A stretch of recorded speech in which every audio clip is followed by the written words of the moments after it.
Welcome to my channel. आज का हमारा टॉपिक है 1811 का आज्ञा पत्र। 1811 का जो आज्ञा पत्र है उसके अनुसार जो हमारी ईस्ट इंडिया कंपनी हमारे भारत में आई थी वो 31 दिसंबर सन 1600 ईस्वी को आई थी। जिस समय वो भारत में आई थी तो केवल व्यापार से संबंध के कारण आई थी, केवल व्यापारिक संबंध थे और उसने 150 वर्ष तक कम से कम व्यापार किया था। लेकिन जो भारत में राजाओं की स्थिति थी, आपसी स्थिति थी, वो फूट का कारण थी। यानी एक दूसरे के साथ वो ईर्ष्या रखा करते थे या एक दूसरे के साथ विरोधाभास रखते थे। तो इस चीज़ का लाभ जो है वो ईस्ट इंडिया कंपनी ने उठाया और उसका लाभ उठा करके अपने धर्म का प्रचार भी किया और फिर जो है प्लासी के युद्ध में मुस्लिम शासन का उन्होंने अंत कर दिया सन 1757 ईस्वी में पूरी तरीके से।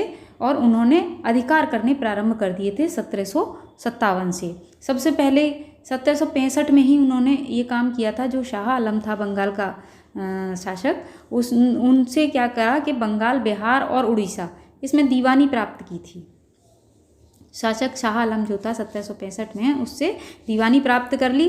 दीवानी के कारण उनको सत्ता हासिल होने लगी और जब सत्ता हासिल और अपने शासन को उन्हें स्थिरता देनी थी तो स्थिरता देने के लिए उन्होंने क्या करा कि ईसाई मिशनरी जो थे उनकी स्थापना शुरू कर दी और उससे अपने धर्म और उसका ईसाई का प्रचार करने लगे, अपनी शिक्षा का।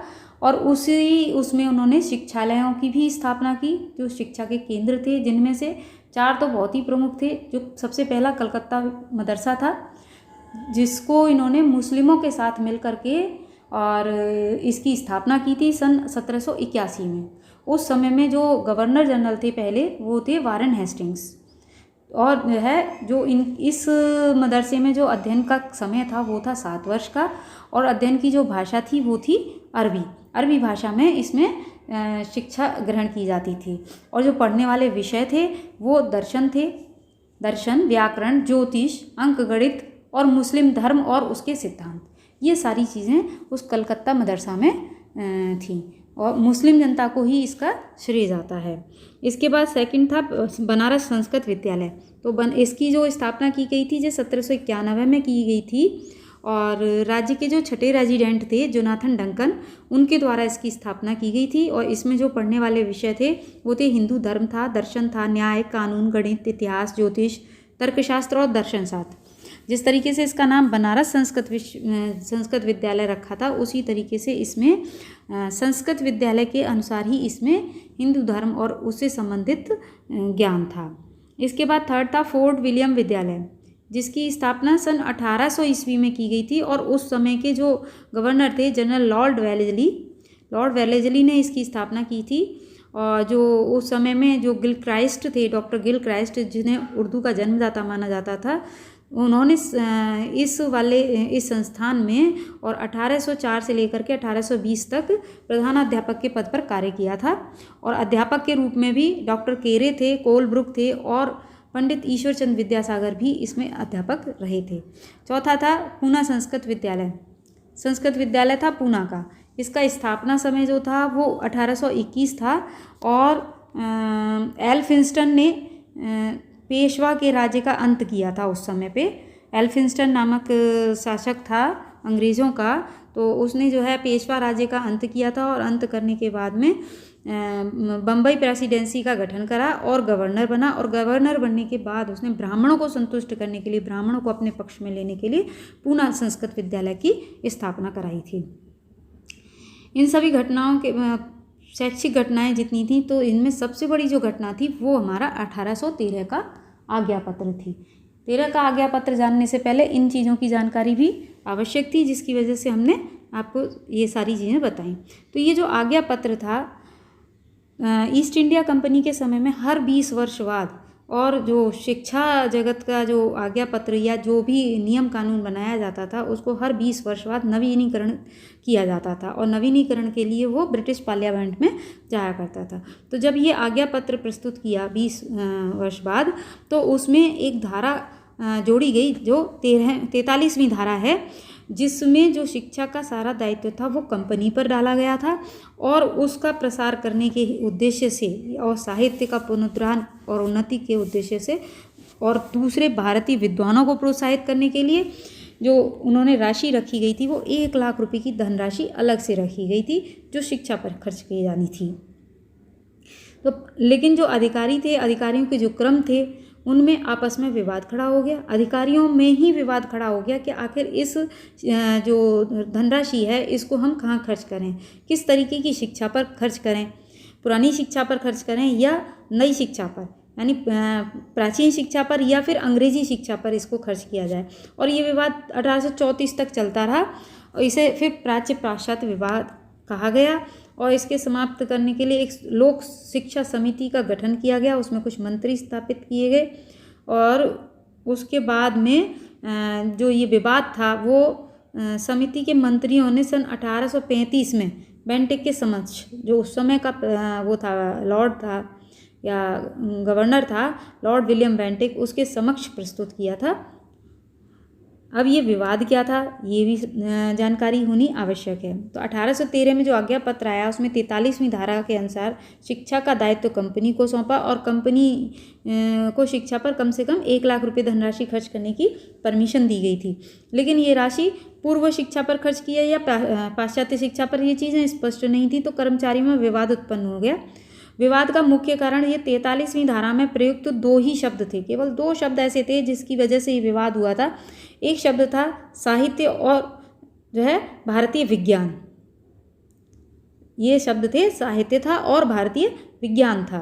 तो इसमें क्या था, जो प्राच्यवादी थे उनके अनुसार उन्होंने जो समझा या उन्होंने जो इसकी व्याख्या की थी साहित्य के अनुसार, तो उसमें उन्होंने साहित्य की बात कही थी, अरबी और संस्कृत साहित्य की, और पाश्चात्यवादियों ने उसमें अंग्रेजी साहित्य की बात की थी। अब प्राच्यवादी कौन थे, इसमें क्या था, जो पुराने कंपनी के मालिक थे या जो कंपनी में पुराने अनुभवी कर्मचारी थे वो थे, और वो बहुत अच्छे कूटनीतिज्ञ थे।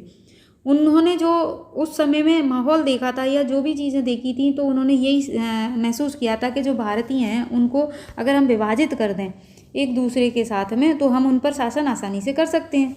तो इसी के आधार पर उन्होंने उस आज्ञा पत्र की व्याख्या भी की कि जो नागरिक थे उनको अरबी, फारसी और संस्कृत पर आधारित शिक्षा दी जाए, जिससे कि वो धर्मों में और जातियों में विभाजित हो जाएं और हमारा शासन दुर्लभ परेशानी कारक ना हो। तो उन्होंने इसी के उपलक्ष्य में या इसके कहते हैं ना पाश्चात्य शिक्षा के विरोध में कुछ तर्क दिए थे, जिसमें पहला तर्क ये था कि पाश्चात्य जो ज्ञान है या विज्ञान है उसका प्रसार करने से इस देश की जो संस्कृति है या सभ्यता है वो लोप हो जाएगी।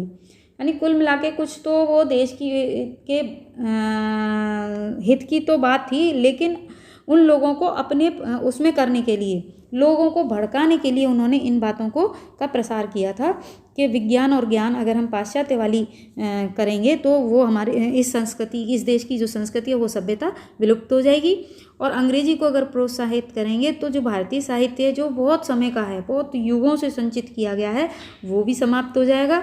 और तीसरा ये है कि जो भारतीयों की जो अपनी संस्कृति है या जो अपनी सभ्यता है वो स्वयं में ही इतनी बढ़िया है कि उसको नष्ट करना, यानी उन्हें ज़बरदस्ती किसी दूसरी भाषा को पढ़ाना एक दोषपूर्ण नीति है। यानी वो लोग भी इस चीज़ को जानते थे कि जो भारतीय संस्कृति है या जो भारतीय सभ्यता है वो बहुत ही उच्च कोटि की है, और उस उच्च कोटि की उसको अगर नष्ट किया जाएगा तो जो आगे के जो क्रियाकलाप हैं वो आसान नहीं होंगे, या कहते हैं कि विद्रोह उत्पन्न हो जाएगा। तो उस विद्रोह को रोकने के लिए उन्होंने जो है उनकी कहते हैं ना भारतीयों की सी बात कहनी प्रारंभ कर दी थी। किंतु उस समय में उन्होंने इतना वैसा काम किया था कि जितना भी हमारे यहाँ का साहित्य था उसका इंग्लिश में कन्वर्जन करके अपने यहाँ चुरा करके ले गए थे, जो आज के समय में नई नई खोजों का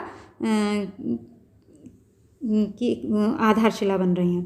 पाश्चात्यवादी क्या कहते थे, उसमें नए नए कर्मचारी थे, नई नई चीज़ें थी, मिशनरी थे।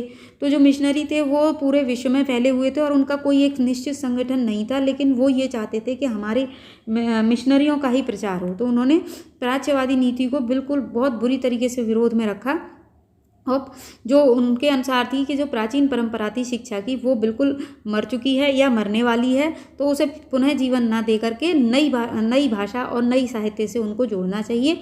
अरबी फारसी संस्कृत जो है ये पुराने विचार रखते हैं, नया इसमें कुछ भी ज्ञान नहीं मिलता। इसलिए भारतीयों का जो मानसिक विकास है उसको करने के लिए उन्होंने क्या किया, क्या अंग्रेजी के माध्यम से पाश्चात्य ज्ञान और विज्ञानों से परिचित कराया उनको।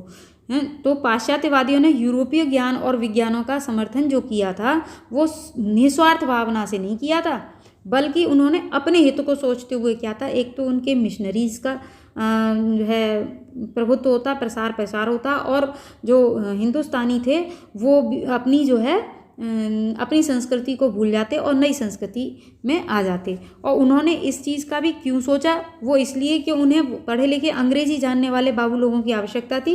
तो जब तक वो पाश्चात्य ज्ञान भारतीयों में नहीं देंगे तब तक बाबू उनको कैसे मिलेंगे इंग्लिश पढ़े हुए। और वो ये नहीं चाहते थे कि इतने छोटे से काम के लिए और ब्रिटिश साम्राज्य का कोई व्यक्ति वहाँ आकर के कार्य करे। वो इस कार्य को भारतीयों से ही कराना चाहते थे, जिसके कारण उन्होंने पाश्चात्य सभ्यता को और पाश्चात्य साहित्य को प्रोत्साहन दिया था। तो ये जो विवाद था ये 1834 तक चला और अंत में जनवरी 1835 में लोक शिक्षा समिति जो गठित की गई थी उसके 2 मंत्री थे और दोनों दलों के वक्तव्य थे। उन सब को लेकर के governor general Lord William Bentinck को सौंप दिया गया था जनवरी 1835 में। तो ये था प्राच्य पाश्चात्य विवाद। दोस्तों, यदि वीडियो पसंद आया हो तो इसे लाइक कीजिए, अधिक से अधिक शेयर कीजिए, और यदि आप पहली बार जुड़े हैं तो सब्सक्राइब अवश्य कीजिए। धन्यवाद।